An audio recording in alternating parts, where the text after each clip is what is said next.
AI এর এখন কিন্তু ফার্স্ট স্টেজ চলছে, সেটা সত্যি। সেকেন্ড থার্ড স্টেজে গিয়ে কি হবে সেটা একটা ভাবার আছে, ও কতটা হিউম্যানের কাছাকাছি আসতে পারবে সেটা একটা ম্যাটার করছে। হ্যাঁ, ডেফিনেটলি সেটা ক্রমশ প্রকাশ্য আর কি, যে ভবিষ্যতে কি লেখা আছে। তবে হ্যাঁ, একটা এআই দিয়ে তৈরি গান আর একটা এআই দিয়ে তৈরি ছবি দেখলেই তফাৎ করে ফেলতে পারি। একজন মিউজিক কম্পোজার হিসাবে এখন গান বানানোর সময় কি কি থট প্রসেসের পরিবর্তন এসছে, যে এইটা কি এখন মাথায় চলে যে এই গানটার হুক লাইন আরো স্ট্রং হওয়া উচিত, বা এই গানটা রিলসে চলবে কিনা?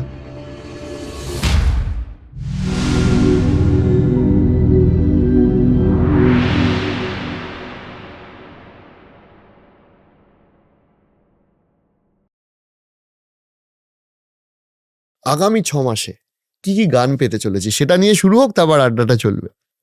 ধন্যবাদ অরিজিৎ, যে প্রথমেই একটা সঙ্গীত নিয়ে যে প্রশ্ন করেছো এটা নিয়ে আমি খুশি, কারণ বেশিরভাগ জায়গায় সঙ্গীত ছাড়া বাকি সবকিছু নিয়ে কথা। তা আমি জানি না এটা কবে রিলিজ করবে এই পডকাস্টটা, তবে অর্ধাঙ্গিনী বলে যে ছবিটা করেছিলাম কৌশিকদার, তার আজও অর্ধাঙ্গিনী বলে একটা সিকুয়েল আসছে ছবির, এবং তার সঙ্গীত পরিচালনার দায়িত্ব যেহেতু আমার কাঁধে ছিল, তাই সেই গানগুলো শুনবে মানুষ, যদি না এর মধ্যেই শুনে ফেলে থাকে। পুজোতে বহুরূপীর দ্বিতীয় পার্ট আসছে, বা আর একটা গল্প আসছে, সেটার একটি গান পাবে।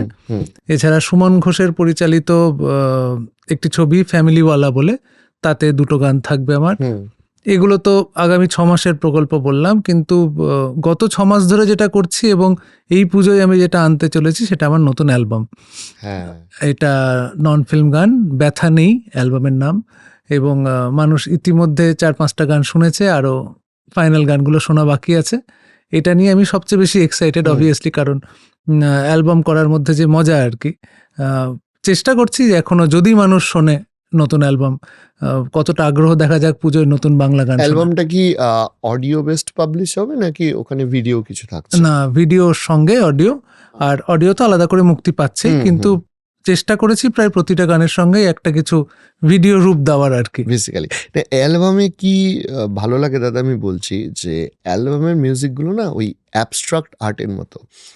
আমাকে আমার মতো থাকতে দাও, এই গানটা তোমার কাছে যে মাথায় যে ছবিটা আসবে, আমার কাছে আর একটা ছবি আসবে। এই কোটি কোটি দর্শক কোটি কোটি বার যতবার শুনবে তার কাছে আলাদা আলাদা ছবি আসবে। এবং আমার কোথাও কি মনে হয় যে অ্যালবামের মিউজিকটা খুব দরকার ওই ফিলিংসটার জন্য। আসলে তুমি যেটা বলছো যে ভিজুয়াল ছাড়া গান আর কি, সেটা তো ভীষণ প্রয়োজনীয়, কিন্তু এখন সমস্যা তোমার সাথে একটু আগেই আলোচনা হচ্ছে যে রিলস আর ভিডিও আর এই সোশ্যাল মিডিয়ার জন্য গানের আলাদা করে তো আর গান মানে ক্যাসেট বা সিডি এগুলো তো উঠে গেছে, যার ফলে সোশ্যাল মিডিয়ার মাধ্যমে গান পৌঁছায় এবং গান প্রচার করার মাধ্যমও খুব কম, তাই জন্য ভিডিওর প্রয়োজনীয়তা ভীষণ হয়ে দাঁড়িয়েছে।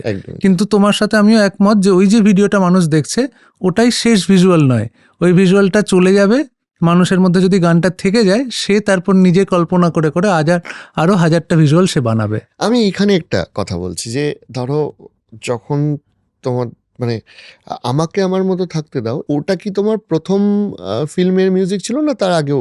না, ওটাই আমার ডেবিউ ছিল।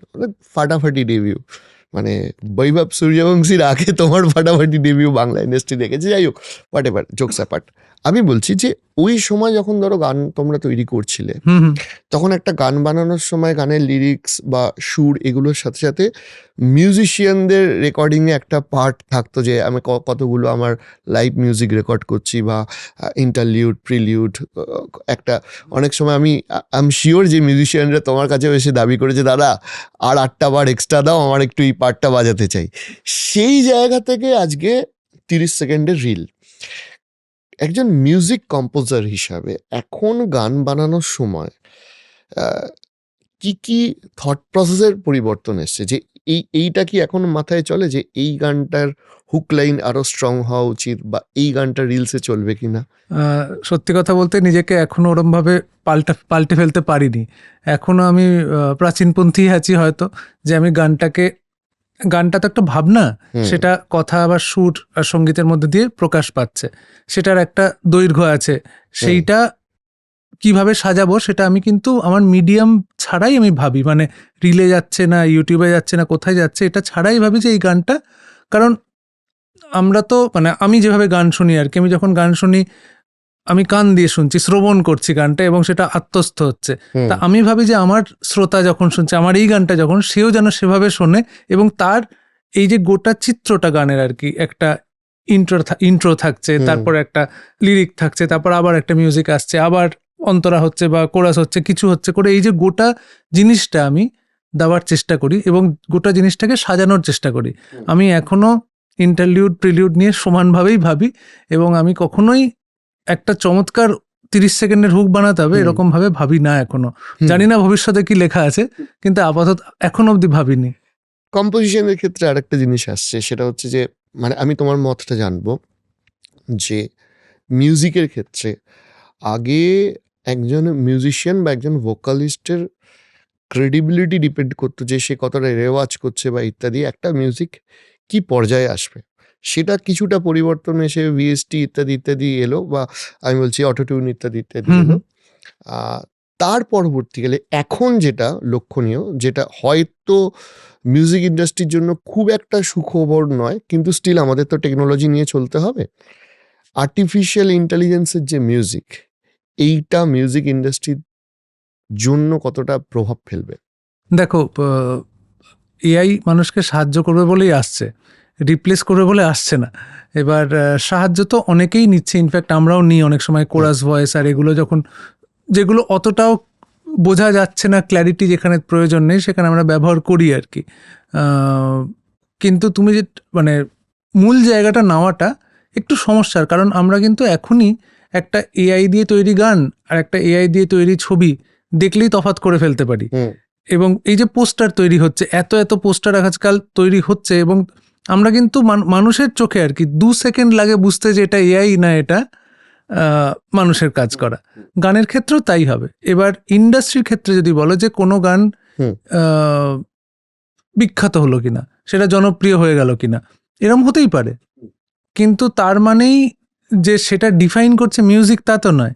সেটা তো একটা ভাইরালিটি বলে যে কথাটা বলি আমরা আজকাল, যে ভাইরাল কন্টেন্ট, সেরকম একটা এআই জেনারেটেড হতেই পারে এবং ইদানিংকালে আমরা সেরকম দেখেওছি। হুম। কিন্তু সেটাকে কি সঙ্গীত হিসেবে গণ্য করা হচ্ছে? মানুষ কি সেই গানটা তুলে গাওয়ার চেষ্টা করছে? কোনো বাড়িতে কি কেউ সেটা শেখার চেষ্টা করছে?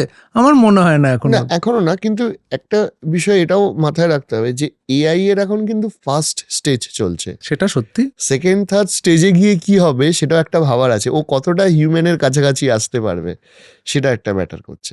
হ্যাঁ, ডেফিনেটলি সেটা ক্রমশ প্রকাশ্য আর কি, হুম, যে ভবিষ্যতে কি লেখা আছে। তবে হ্যাঁ, এখনো শিল্পের পর্যায়ে পৌঁছায়নি এখনো এআই এর কাজ। সেটা কবিতা লেখার ক্ষেত্রেই হোক, সেটা গান তৈরির ক্ষেত্রেই হোক, বা একটি ছবি আঁকার ক্ষেত্রেই হোক আর কি। হুম। তোমার গানের সব থেকে বেশি মানে সব থেকে বেশি আকর্ষণীয়, এটা আমার কাছে পার্সোনালি হতে পারে, দর্শকদের অন্যরকম মত হতে পারে, আমার কাছে যেটা লেগেছে সেগুলো হচ্ছে গানের কথা। ঠিক আছে, এখন এটা বললে ভুল হবে না যে তোমার হাত ধরে যে গানের যে কথা বা লিরিক্স, তোমার যে কম্পোজিশনগুলো ছিল সেইগুলোর হাত ধরে বেশ কিছুটা পরিবর্তন হয়েছে এবং আমরা একটু অন্যরকম গান শুনতে দেখেছি। তুমি আমাকে এবার একটু প্রথম থেকে, এই অটোগ্রাফ থেকে হোক বা যাই হোক, তোমার এই লিরিক্স লেখার পিছনের ইন্সপিরেশন, কিভাবে তুমি এই এই ধরনের চিন্তা ভাবনাটা আনতে পারলে, এবং এই ক্রিয়েটিভিটিটার রহস্য আমি জানতে চাই। দেখো, সত্যি কথা বলতে আমি নিজেও জানি না, তবে তুমি যে কথাটা বললে, হ্যাঁ, বহু মানুষই আমায় বলেছে যে আমার গানের কথা শুনতে মানুষের ভালো লাগে, এবং ভালো লাগে বলতে একটু ব্যতিক্রমী মনে হয়েছে। এবার আমি তো যখন লিখছিলাম, আমি ব্যতিক্রমী হব বলে লিখছিলাম না, আমার মনে যে অনুভূতিগুলো আসছিল সেগুলোই আমি লেখার চেষ্টা করছিলাম, এবং এটা আমার ভাগ্যের ব্যাপার যে আমি যেটা লিখেছি, আমি যেভাবে লিখেছি সেটা মানুষ গ্রহণ করেছে এবং মানুষ সেটাকে মনে করেছে যে এটা অন্যরকম, একে একটা স্থান দেওয়া যেতে পারে আমাদের সমাজে। আমি বরাবরই ছোট থেকেই গানের লিরিক দ্বারা খুবই প্রভাবিত, এবং আমি যখন দেখি বহু মিউজিশিয়ানের সঙ্গে আমার কথা হয় আর কি, তারা বিভিন্ন ব্যান্ডের কথা বলছে, বিদেশি ব্যান্ড হোক বা আমাদের দেশেরই আর কি, সেগুলো আমার শোনা হয়নি, কিন্তু আমি পরে যখন অ্যানালাইজ করছি দেখছি যে মিউজিক্যালি সেই ব্যান্ডগুলো ভীষণ স্ট্রং এবং সেখান থেকে অনেক কিছু শেখার আছে, কিন্তু আমি কেন শুনিনি? আমি একটাই কারণে শুনিনি, সেই গানের লিরিক আমার পছন্দ হয়নি, তাই জন্য আমি সেটাকে রিজেক্ট করে দিয়েছি। এবার সুতরাং ছোটবেলা থেকেই আর কি ওটা আছে যে ব্যান্ড বা যে শিল্পী ভালো লিরিক লেখে তার প্রতি আমি আকৃষ্ট, যার ফলে আমার উৎকর্ষতাটা আর কি ওই দিকেই হয়েছে, because I am ড্রন towards that. Basically আমি আবার শেষের দিকে এসে এটাই জিজ্ঞেস করবো যে আমাকে আমার মতো থাকতে দাও, তো সেখানে তুমি কিরম ভাবে থাকতে পছন্দ করো? What is your passion? আমার অনেক রকম প্যাশন আছে এবং প্যাশনগুলোই বাঁচিয়ে রাখে। গান একটা মূল প্যাশন, যেটা এখনো অবধি ভালো লাগে এবং এখনো অবধি আমার ট্রু কলিং যদি বলা যায় কিছু, সেটাই বোধহয়। কবিতা ভীষণভাবে আমায় বাঁচিয়ে রাখে। আমি পড়তে লিখতে ভীষণ ভালোবাসি। আমার সাহিত্য পড়তে ভালো লাগে, সাহিত্য সৃষ্টি করতেও ইচ্ছে করে, কিন্তু I am a better reader than contributor বলে আমার মনে হয়। আমার any kind of knowledge gain করতে ভালো লাগে এবং আমার সেটা যা খুশি হতে পারে, ফিন্যান্স থেকে রিলিজিয়ান থেকে শুরু করে সাহিত্য, সংস্কৃতি, সায়েন্স, টেকনোলজি, যা বলবে আমার আগ্রহ আছে প্রচণ্ডভাবে। এবং খেলাধুলায় ভীষণ আগ্রহ আছে আমার। আমি ফুটবল নিয়ে খুবই প্যাশনেট। এখন যেহেতু বিশ্বকাপ চলছে আর একটু বেশি প্যাশনেট। তাহলে তো রাত জাগা হচ্ছে। না, রাত জাগা হচ্ছে। আচ্ছা, লিরিক্স গুলো কি রাতের দিকেই মাথায় আসে? Not necessarily. মানে তুমি কি আর্লি রাইজার না? আমি ঠিকঠাক রাইজার, খুব আর্লিও নই খুব লেটও নই। আচ্ছা, 8:30 নাগাদ। ও আচ্ছা। যার ফলে তাহলে তুমি মিউজিশিয়ানদের হিসাবে খুব ভোরবেলা ওঠো? না, আগে আমি খুব রাত জাগতাম, যখন আমার আর একটু অল্প বয়স ছিল। 11টার আগে আমি কাউকে উঠতে দেখিনি। ওটা নিয়ে আমার বিশাল সমস্যা, এবং এই ইন্ডাস্ট্রিতে যখন এসেছিলাম আমি বিপদেই পড়েছিলাম। আচ্ছা, কারণ স্টুডিওগুলো কেউ 12টা-1টার আগে খোলে না, আর এদিকে আমার সকাল থেকে সব কাজ হয়ে বসে রয়েছে, কিন্তু আমি কাউকে স্টুডিওয় পাচ্ছি না। যার ফলে হ্যাঁ, ওটা একটা ডিফিকাল্ট হ্যাবিট। অনুপম দা, অনেক অনেক ধন্যবাদ। আমি শুধু একটাই কথা বলবো যে আমাদের প্রচুর এক্সপেকটেশন রয়েছে এই অ্যালবাম এবং তোমার মিউজিকগুলো নিয়ে। Thank you. আমরা অধীর আগ্রহে অপেক্ষা করে রয়েছি। আমরা ফিল্মের গান বা উইথ ভিডিও তোমার গান তো শুনবই, কিন্তু আমরা চাই যে ওই যে মনের মধ্যে একটা সিনেমা চলে বা একটা মনের মধ্যে একটা ক্রিয়েশন চলে, যে মিউজিকগুলো শোনার পর, বা হয়তো এক একজনের লাইফের এক এক রকমভাবে মানুষ রিলেট করতে পারে। এইটা বোধহয় তোমার গান থেকে সবথেকে বেশি প্রাপ্তি। আমিও চেষ্টা করব তোমাদের এই আশাটাকে আর কি বাঁচিয়ে রাখতে যতদিন পারি।